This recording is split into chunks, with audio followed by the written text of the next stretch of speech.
Hello, and welcome, my friends, to the next video in the Create Better Content series, where I show you how to tap into your creativity so that you can stay consistent with your marketing and reach more customers.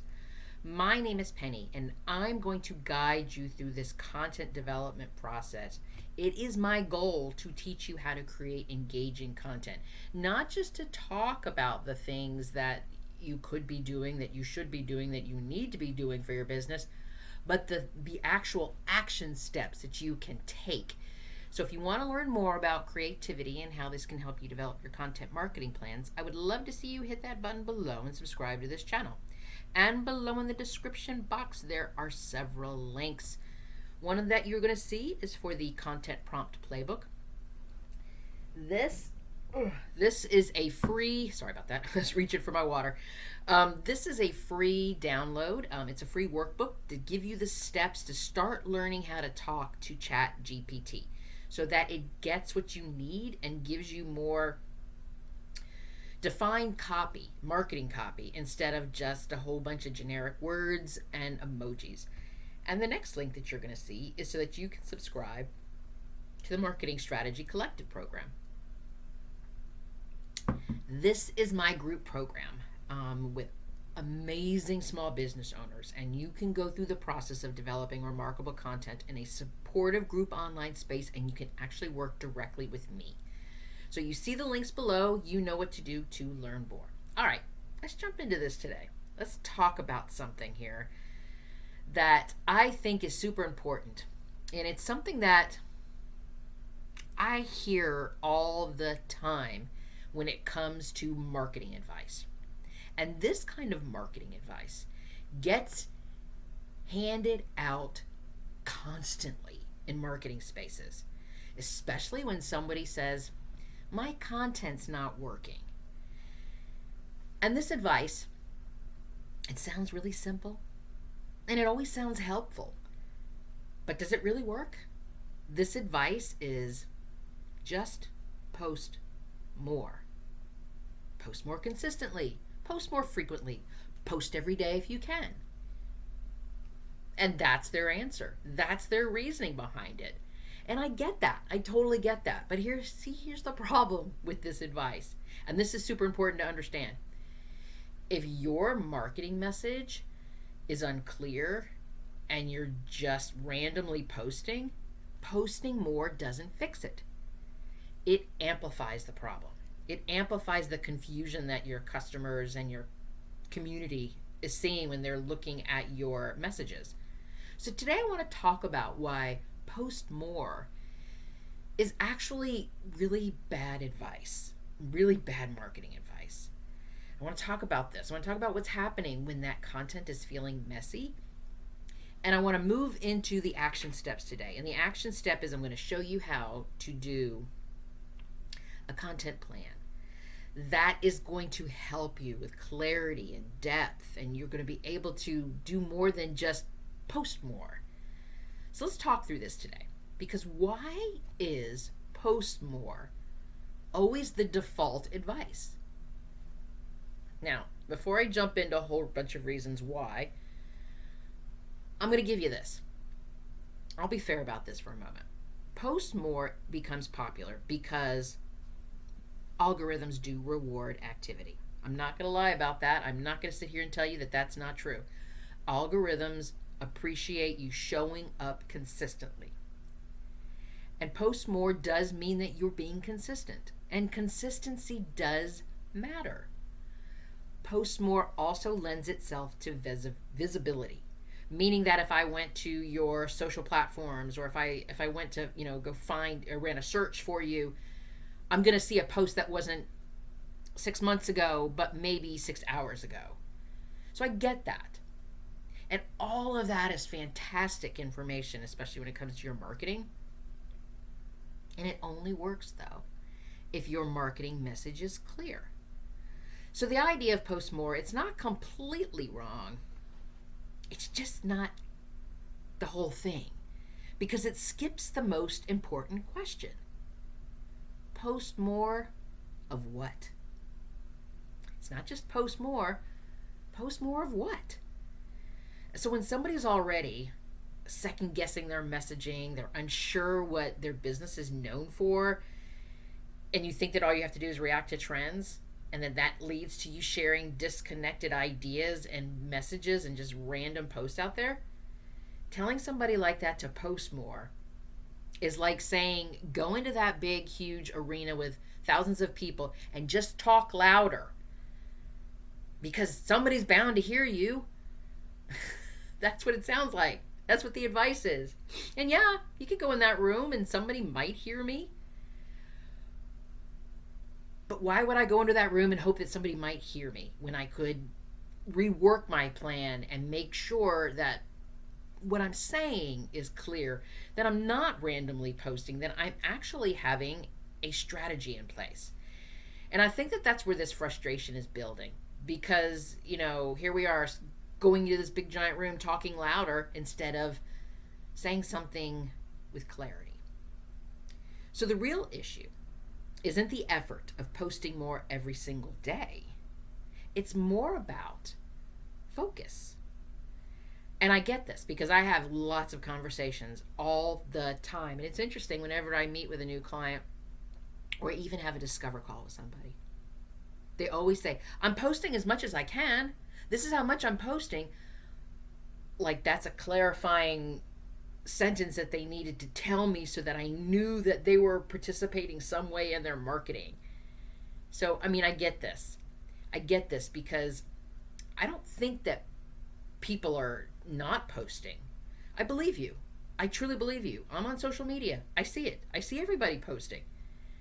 I think what they're doing is when you are posting, there's no plan. It's like a scattershot. You're talking about too many topics. You're coming at it from too many different angles.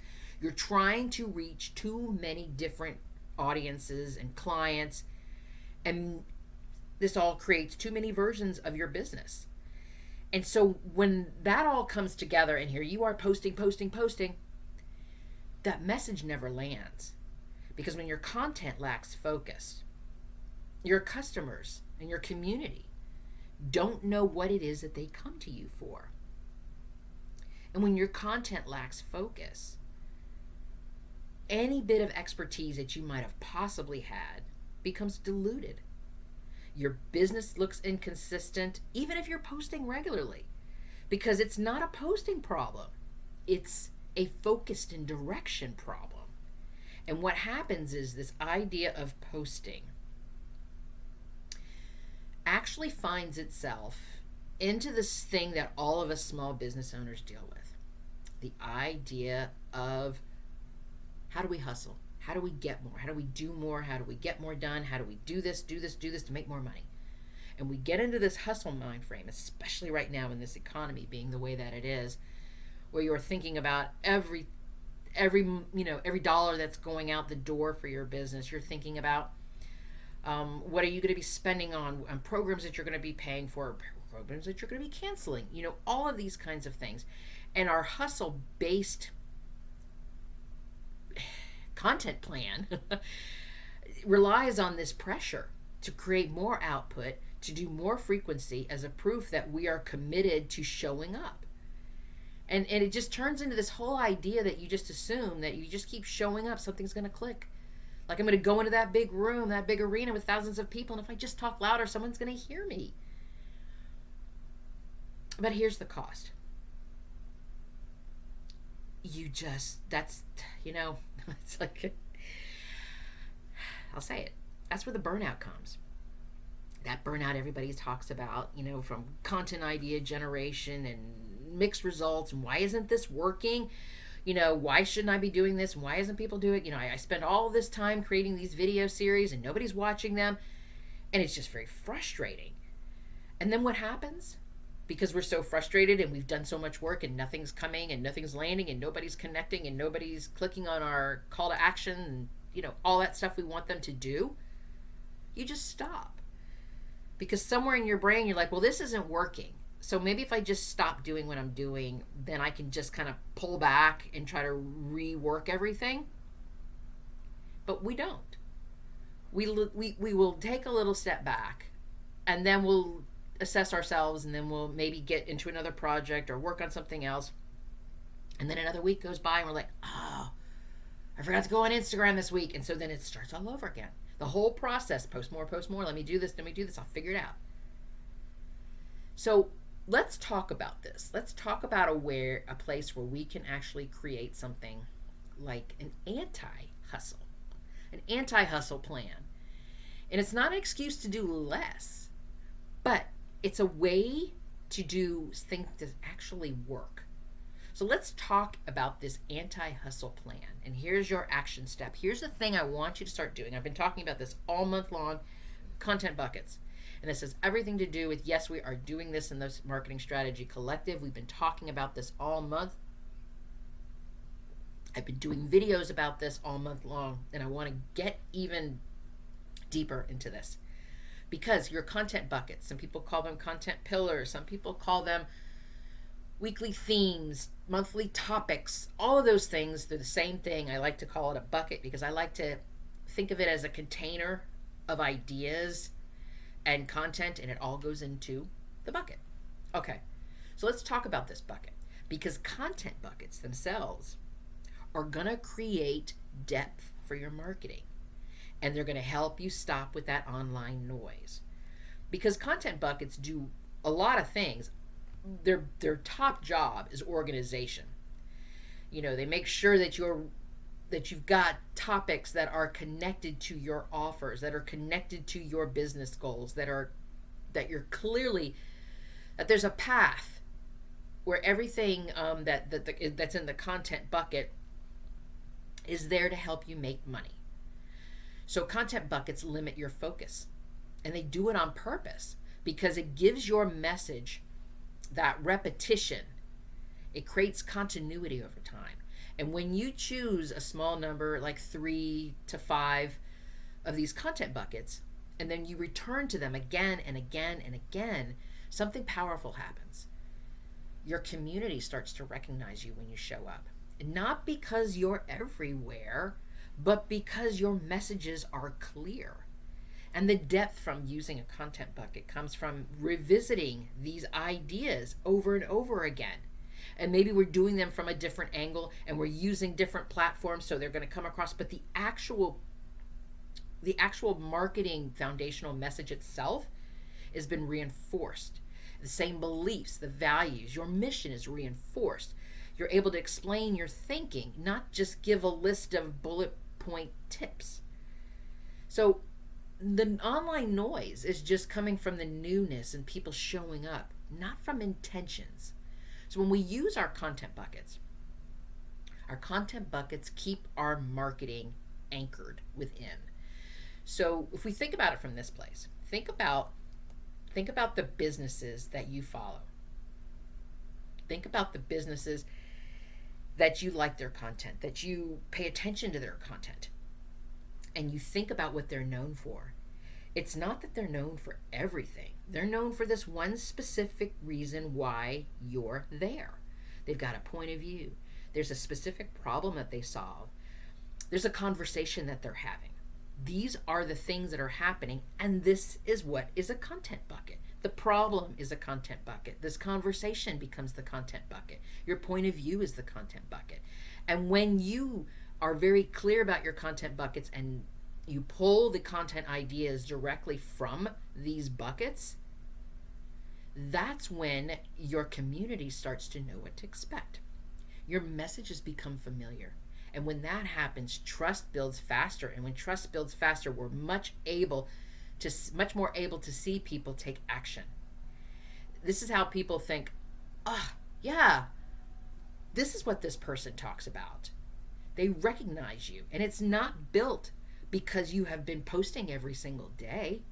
It's built through the idea of repetition with intention and purpose.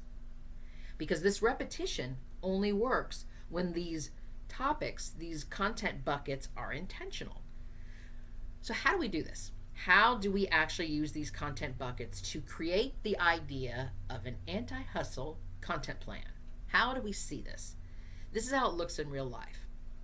I'm just going to sketch this out for you. Not a perfect week, but a realistic one. So when we start the week off, it's not about what should I post today?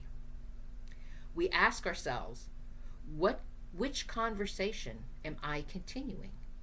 Because you are continuing your conversations. You're not starting something new. You're not starting from scratch with your content buckets. You rotate through the same core themes, the same beliefs, the same expertise.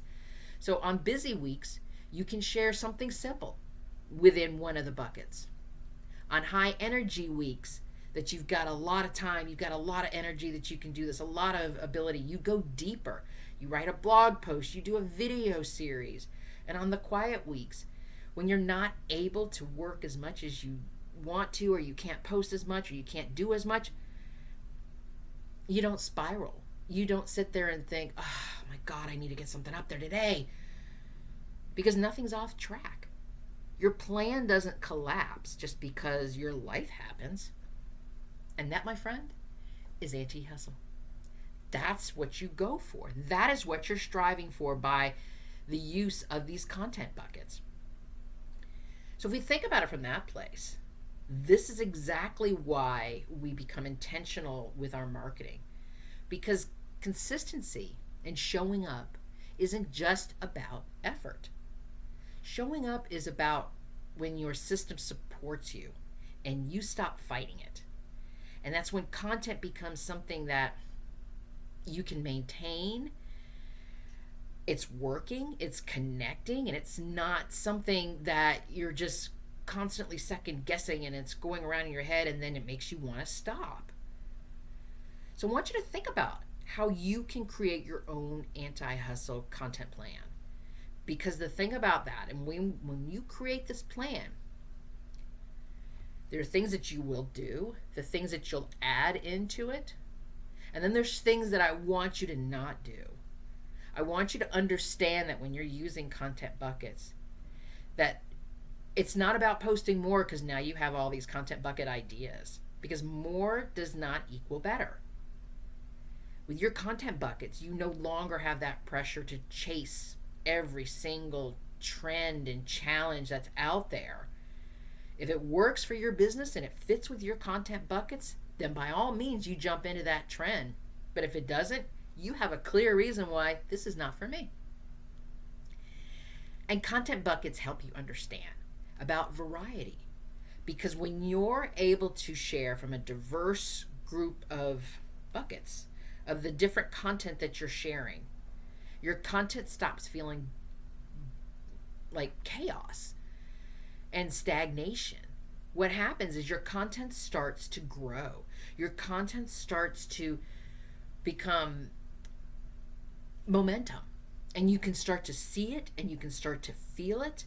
Because I'm telling you right now, more posts don't fix an unclear message.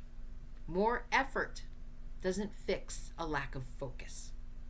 But when you are clear on your buckets, when you are clear on your themes and your topics and your intentional, purposeful marketing message, then that intentional repetition, that becomes a system that supports your business.